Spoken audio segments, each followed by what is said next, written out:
Hello friends, welcome to my YouTube channel law and tech. कई बार जीवन में इंसान से अपराध हो जाता है या फिर रंजिश के चलते कोई उसे झूठे मामले में फंसाता है और पुलिस उसे गिरफ्तार कर लेती है।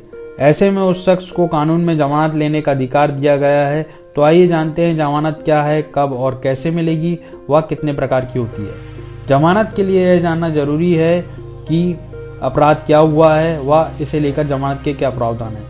कानून के मुताबिक अपराध दो तरह के होते हैं, जमानती अपराध और गैर जमानती अपराध। जमानती अपराध में मारपीट, धमकी, लापरवाही से मौत, लापरवाही से गाड़ी चलाना जैसे मामले आते हैं। दंड प्रक्रिया संहिता CRPC में एक पूरी सूची बनाई गई है।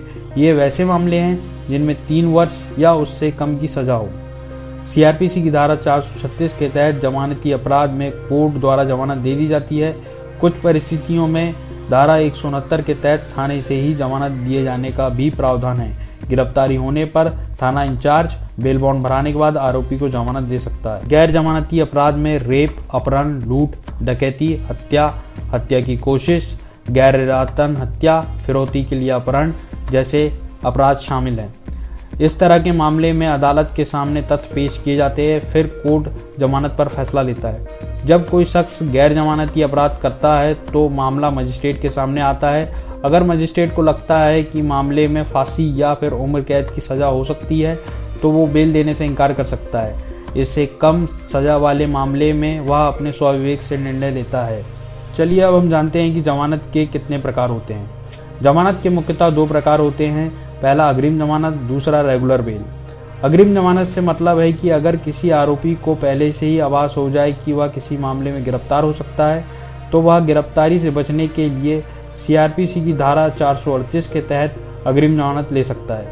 यदि कोर्ट जमानत दे देता है तो अगले आदेश तक आरोपी को उस मामले में गिरफ्तार नहीं किया जा सकता जिस मामले में कोर्ट ने उसे जमानत का आदेश दिया है। चलिए अब जानते हैं रेगुलर बेल क्या होती है। रेगुलर बेल को अंतरिम जमानत भी कहा जाता है। जब किसी आरोपी के खिलाफ ट्रायल कोर्ट में मामला चल रहा हो तो उस दौरान CRPC की धारा 439 के तहत अदालत से जमानत की वह मांग कर सकता है। यहाँ ट्रायल कोर्ट या हाई कोर्ट केस की स्थिति के आधार पर अपना फैसला लेता है। इस धारा के तहत बेल मिलने के बाद आरोपी को कोर्ट द्वारा कुछ निर्देशों का पालन करना पड़ता है, जैसे कि वह शहर छोड़कर बिना कोर्ट की अनुमति के नहीं जा सकता, मुल्क छोड़ के तो कतई नहीं जा सकता, और उसे जब भी कोर्ट में उपस्थित होने का आदेश दे तो वह उसे अनिवार्यतः उपस्थित होना होगा। इस तरह के कुछ निर्देशों का उस व्यक्ति को पालन करना पड़ता है। इसमें एक बात यह देखने वाली है कि CRPC की धारा 436A के तहत यदि आरोपी ट्रायल के दौरान जेल में है और उस पर लगे आरोपों में जितने दिन की सजा हो सकती है वो उससे आधा समय वहां व्यतीत कर चुका है तो उसे जमानत मिल सकती है। जैसे कि अगर किसी आरोपी को 10 वर्ष की किसी मामले में सजा होनी है और वह ट्रायल के दौरान 5 वर्ष जेल में रहता है तो वह सेक्शन 436A के तहत जमानत के लिए आवेदन कर सकता है।